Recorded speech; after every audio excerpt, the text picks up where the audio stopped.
राधे राधे, जय श्री कृष्णा। आप सभी को अखंड सौभाग्य की प्राप्ति हो। इस वीडियो में आप वट सावित्री की व्रत कथा को सुनेंगे। भद्रदेश के एक राजा थे जिनका नाम अश्वपति था। भद्रदेश के राजा अश्वपति के कोई संतान नहीं थी। उन्होंने संतान की प्राप्ति के लिए मंत्रोच्चारण के साथ प्रतिदिन 1,00,000 आहुतियाँ दी। 18 वर्षों तक उनका ये क्रम जारी रहा। इसके बाद सावित्री देवी ने प्रकट होकर वर दिया कि राजन, तुझे एक तेजस्वी कन्या पैदा होगी। सावित्री देवी की कृपा से जन्म लेने के कारण से कन्या का नाम सावित्री रखा गया। कन्या बड़ी होकर बेहद रूपवान हुई। योग्य वर न मिलने की वजह से सावित्री के पिता दुखी थे। उन्होंने कन्या को स्वयं वर तलाशने के लिए भेजा। सावित्री तपोवन में भटकने लगी। वहाँ साल विदेश के राजा द्विमितसेन रहते थे, क्योंकि उनका राज्य किसी ने छीन लिया था। उनके पुत्र सत्यवान को देखकर सावित्री ने पति के रूप में उनका वरण किया। ऋषिराज नारद को जब ये बात पता चली तो वह राजा अश्वपति के पास पहुंचे और कहा कि हे राजन, ये आप क्या कर रहे हैं? सत्यवान गुणवान है, धर्मात्मा है, बलवान भी है, पर उसकी आयु बहुत छोटी है। वह तो अल्पायु है। 1 वर्ष के बाद ही उसकी मृत्यु हो जाएगी।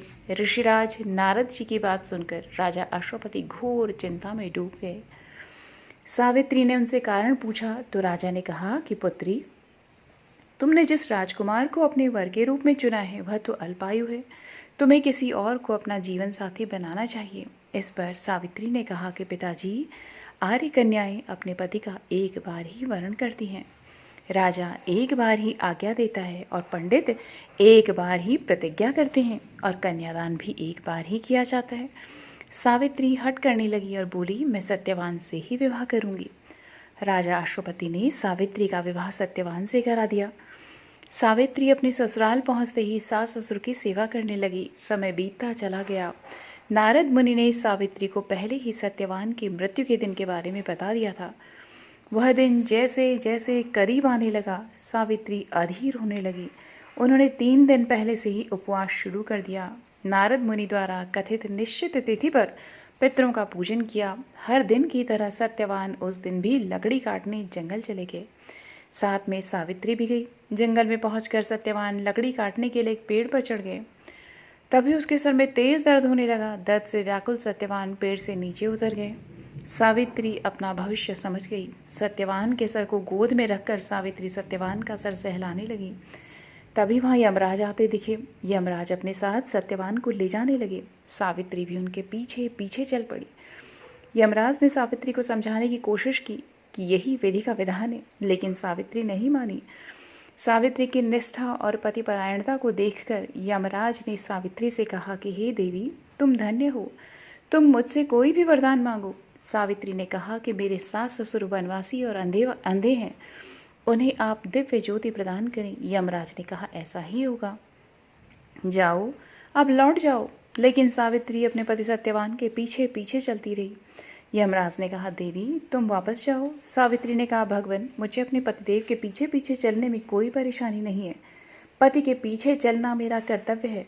यह सुनकर उन्होंने फिर से उसे एक और वर मांगने के लिए कहा। सावित्री बोली, हमारे सास ससुर का राज्य छिन गया है, उसे वापस दिला दें पुनः। यमराज ने सावित्री को यह वरदान भी दे दिया और कहा अब तुम लौट जाओ। लेकिन सावित्री पीछे पीछे चलती रही। यमराज ने सावित्री को तीसरा वरदान मांगने को कहा। इस पर सावित्री ने 100 संतानों और सौभाग्य का वरदान मांगा। यमराज ने इसका वरदान भी सावित्री को दे दिया। सावित्री ने यमराज से कहा कि प्रभु, मैं एक पतिव्रता पत्नी हूँ और आपने मुझे पुत्रवती होने का आशीर्वाद दिया है। यह सुनकर यमराज को सत्यवान के प्राण छोड़ने पड़े। यमराज अंतर्ध्यान हो गए और सावित्री उसी वट वृक्ष के पास आ गई जहाँ उसके पति का मृत शरीर पड़ा था। सत्यवान जीवंत हो गया और दोनों खुशी खुशी अपने राज्य की ओर चल पड़े।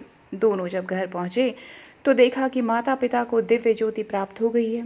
इस प्रकार सावित्री सत्यवान चिरकाल तक राज्य सुख भोगते रहे। अतः पतिव्रता सावित्री के अनुरूप ही प्रथम अपने सास ससुर का उचित पूजन करने के साथ ही अन्य विधियों को प्रारंभ करी। वट सावित्री व्रत करने और इस कथा को सुनने से उपवासक के वैवाहिक जीवन या जीवन साथी की आयु पर अगर किसी भी प्रकार का कोई संकट आया हो तो वह टल जाता है। ऐसी इस व्रत की मान्यता है। तो प्रेम पूर्वक सभी बोलिए, जय हो सावित्री मैया की। इस वीडियो को और भी लोगों तक शेयर करें ताकि वो लोग भी इस कथा का लाभ ले सकें। राधे राधे, जय श्री कृष्ण।